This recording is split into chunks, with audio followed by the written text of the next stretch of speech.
Hello, my name is John, and today we'll be reading Trump's Speech in Saudi Arabia by President Donald J. Trump on May 21st, 2017. President Donald Trump on Sunday delivered a speech to the leaders of more than 50 Muslim countries to outline his vision for U.S.-Muslim relations.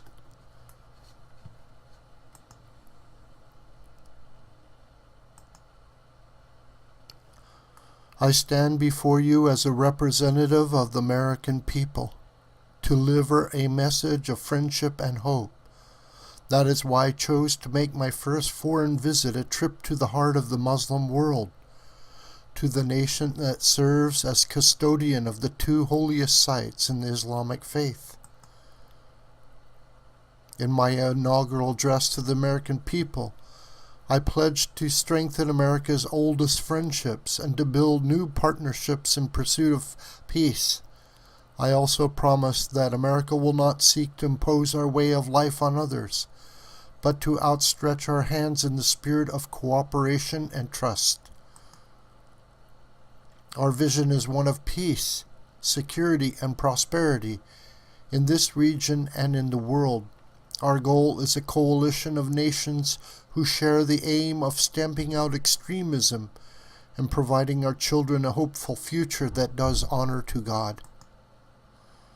And so this historic and unprecedented gathering of leaders, unique in the history of nations, is a symbol to the world of our shared resolve and our mutual respect. To the leaders and citizens of every country assembled here today, I want you to know that the United States is eager to form closer bonds of friendship, security, culture, and commerce. For Americans, this is an exciting time. A new spirit of optimism is sweeping our country. In just a few months, we have created almost 1 million new jobs, added over $3 trillion of new value, lifted the burdens on American industry, and made record investments in our military that will protect the safety of our people and enhance the security of our wonderful friends and allies, many of whom are here today. Now there is even more blessed news I am pleased to share with you. My meetings with King Salman, the Crown Prince, and the Deputy Crown Prince have been filled with great warmth, goodwill, and tremendous cooperation. Yesterday we signed historic agreements with the kingdom that will invest almost $400 billion in our two countries and create many thousands of jobs in America and Saudi Arabia. This landmark agreement includes the announcement of a $110 billion Saudi-funded defense purchase, and we will be sure to help our Saudi friends who get a good deal from our great American defense companies. This agreement will help the Saudi military to take a greater role in security operations. We have also started discussions with many of the countries present today on strengthening partnerships and forming new ones to advance security and stability across the Middle East and beyond. Later today, we will make history again with the opening of a new global center for combating extremist ideology, located right here in this central part of the Islamic world. This groundbreaking new center represents a clear declaration that Muslim-majority countries must take the lead in combating radicalization. And I want to express our gratitude to King Salman for this strong demonstration of leadership. I have had the pleasure of welcoming several of the leaders present today to the White House, and I look forward to working with all of you. America is a sovereign nation, and our first priority is always the safety and security of our citizens. We are not here to lecture. We are not here to tell other people how to live, what to do, who to be, or how to worship. Instead, we are here to offer partnership based on shared interests and values to pursue a better future for us all. Here at this summit we will discuss many interests we share together, but above all we must be united in pursuing the one goal that transcends every other consideration. That goal is to meet history's great test, to conquer extremism and vanquish the forces of terrorism. Young Muslim boys and girls should be allowed to grow up free from fear, safe from violence, and innocent of hatred. And young Muslim men and women should have the chance to build a new era of prosperity for themselves and their peoples. With God's help, this summit will mark the beginning of the end for those who practice terror and spread its vile creed. At the same time, we pray the special gathering may someday be remembered as the beginning of peace in the Middle East, and maybe even all over the world. But this future can only be achieved through defeating terrorism and the ideology that drives it. Few nations have been spared its violent reach. America has suffered repeated barbaric attacks, from the atrocities of September 11th to the devastation of the Boston bombing, to the horrible killings in San Bernardino and Orlando. The nations of Europe have also endured unspeakable horror. So too have the nations of Africa and even South America. India, Russia, China, and Australia have been victims. But in sheer numbers, the deadliest toll has been exacted on the innocent people of Arab, Muslim, and Middle Eastern nations. They have borne the brunt of the killings and the worst of the destruction in this wave of fanatical violence. Some estimates hold that more than 95% of the victims of terrorism are themselves Muslims. We now face a humanitarian and security disaster in this region that is spreading across the planet. It is a tragedy of epic proportions. No descriptions of the suffering and depravity can begin to capture its full measure. The true toll of ISIS, Al-Qaeda, Hezbollah, Hamas, and so many others must be counted not only in the number of dead, it must also be counted in generations of vanished dreams. The Middle East is rich with natural beauty, vibrant cultures, and massive amounts of historic treasures. It should increasingly become one of the great global centers of commerce and opportunity. This region should not be a place from which refugees flee, but to which newcomers flock. Saudi Arabia is home to the holiest sites in one of the world's great faiths. Each year, millions of Muslims come from around the world to Saudi Arabia to take part in the Hajj.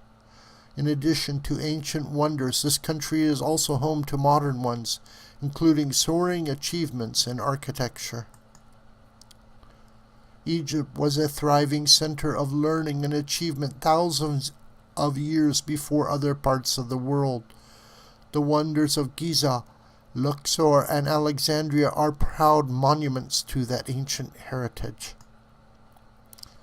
All over the world, people dream of walking through the ruins of Petra in Jordan.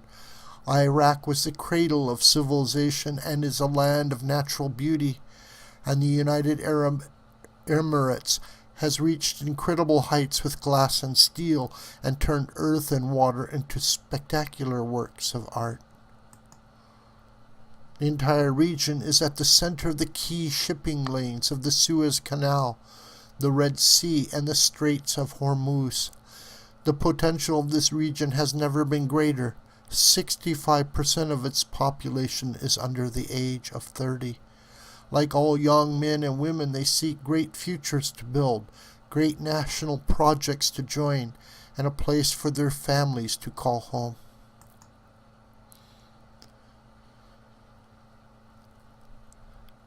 But this untapped potential, this tremendous cause for optimism is held at bay by bloodshed and terror. There can be no coexistence with this violence. There can be no tolerating it, no accepting it, no excusing it, and no ignoring it. Every time a terrorist murders an innocent person, and falsely invokes the name of God, it should be an insult to every person of faith. Terrorists do not worship God, they worship death. If we do not act against this organized terror, then we will know what will happen. Terrorism's devastation of life will continue to spread. Peaceful societies will become engulfed by violence, and the futures of many generations will be sadly squandered. If we do not stand in uniform condemnation of this killing, then not only will we be judged by our people, not only will we be judged by history, but we will be judged by God. This is not a battle between different faiths, different sects, or different civilizations. This is a battle between barbaric criminals who seek to obliterate human life and decent people of all religions who seek to protect it. This is a battle between good and evil. When we see the scenes of destruction in the wake of terror, we see no signs that those murdered were Jewish or Christian, Shia or Sunni. When we look upon the streams of innocent blood soaked into the ancient ground, we cannot see the faith or sect or tribe of the victims. We see only that they were children of God whose deaths are an insult to all that is holy. But we can only overcome this evil if the forces of good are united and strong, and if everyone in this room does their fair share and fulfills their part of the burden. Terrorism has spread across the world, but the path to peace begins right here, on this ancient soil, in this sacred land. America is prepared to stand with you in pursuit of shared interests and common security. But the nations of the Middle East cannot wait for American power to crush this enemy for them. The nations of the Middle East will have to decide what kind of future they want for themselves, for their countries, and for their children. It is a choice between two futures, and it is a choice America cannot make for you. A better future is only possible if your nations drive out the terrorists and extremists. Drive them out. Drive them out of your places of worship. Drive them out of your communities. Drive them out of your holy land. And drive them out of this earth. For our part, America is committed to adjusting our strategies to meet evolving threats and new facts. We will discard those strategies that have not worked and will apply new approaches informed by experience and judgment. We are adopting a principled realism rooted in common values and shared interests. Our friends will never question our support, and our enemies will never doubt our determination. Our partnerships will advance security through stability, not through radical disruption. We will make decisions based on real-world outcomes, not inflexible ideology. We will be guided by the lessons of experience, not the confines of rigid thinking, and wherever possible, we will seek gradual reforms, not sudden intervention. We must seek partners, not perfection, and to make allies of all who share our goals. Above all, America seeks peace, not war. Muslim nations must be willing to take on the burden if we are going to defeat terrorism and send its wicked ideology into oblivion. The first task in this joint effort is for your nations to deny all territory to the foot soldiers of evil. Every country in the region has an absolute duty to ensure that terrorists find no sanctuary on their soil. Many are already making significant contributions to regional security. Jordanian pilots are crucial partners against ISIS in Syria and Iraq.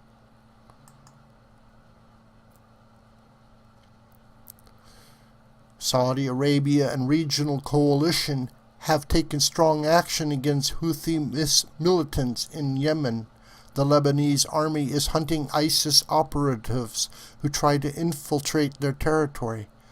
Emirati troops are supporting our Afghan partners. In Mosul, American troops are supporting Kurds, Sunnis, and Shias fighting together for their homeland.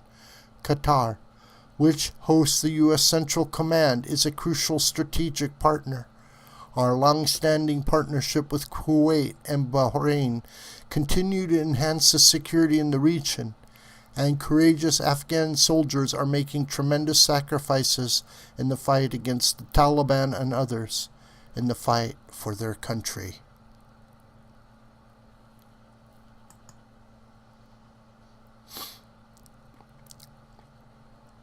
As we deny terrorist organizations control of territory and populations, we must also strip them of their access to funds. We must cut off the financial channels that let ISIS sell oil, let extremists pay their fighters, and help terrorists smuggle their reinforcements. I am proud to announce that the nations here today will be signing an agreement to prevent the financing of terrorism called the Terrorist Financing Targeting Center, co-chaired by the United States and Saudi Arabia, and joined by every member of the Gulf Cooperation Council. It is another historic step in a day that will be long remembered. I also applaud the Gulf Cooperation Council for blocking funders from using their countries as a financial base for terror and designating Hezbollah as a terrorist organization last year. Saudi Arabia also joined us this week in placing sanctions on one of the most senior leaders of Hezbollah. Of course, there is still much work to do.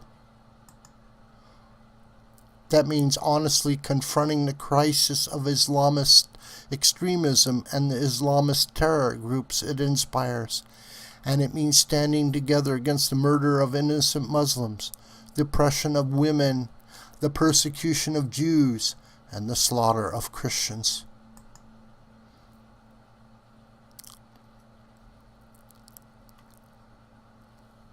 Religious leaders must make this absolutely clear. Barbarism will deliver you no glory. Piety to evil will bring you no dignity. If you choose the path of terror, your life will be empty, your life will be brief, and your soul will be condemned. And political leaders must speak out to affirm the same idea. Heroes don't kill innocents, they save them. Many nations here today have taken important steps to raise up that message. Saudi Arabia's vision for 2030 is an important and encouraging statement of tolerance, respect, empowering women, and economic development.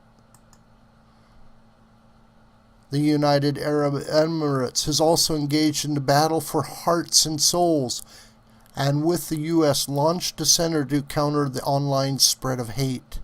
Bahrain, too, is working to undermine recruitment and radicalism. I also applaud Jordan, Turkey, and Lebanon for their role in hosting refugees. The surge of migrants and refugees leaving the Middle East depletes the human capital needed to build stable societies and economies. Instead of depriving this region of so much human potential, Middle Eastern countries can give young people hope for a brighter future in their home nations and regions.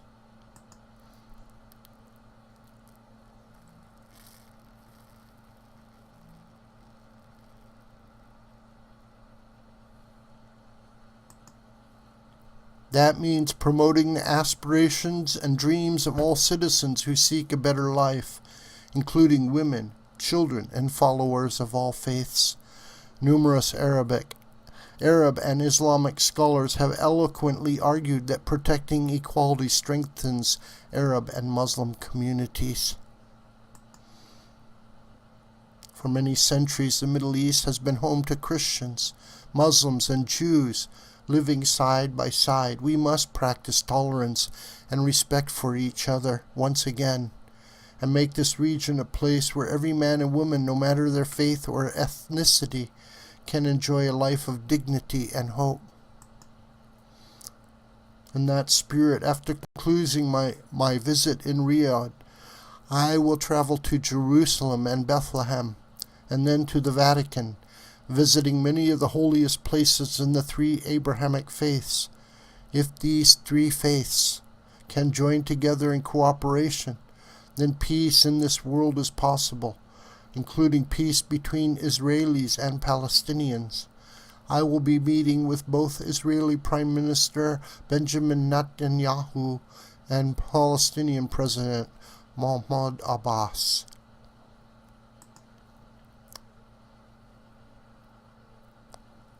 Starving terrorists of their territory, their funding, and the false allure of their craven ideology will be the basis for defeating them. But no discussion of stamping out this threat would be complete without mentioning the government that gives terrorists all three: safe harbor, financial backing, and the social standing needed for recruitment. It is a regime that is responsible for so much instability in the region. I am speaking, of course, of Iran.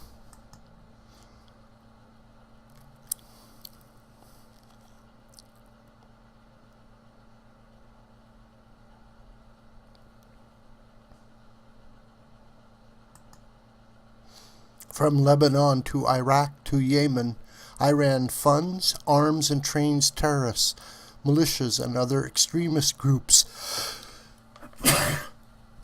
that spread destruction and chaos across the region. For decades, Iran has fueled the fires of sectarian conflict and terror.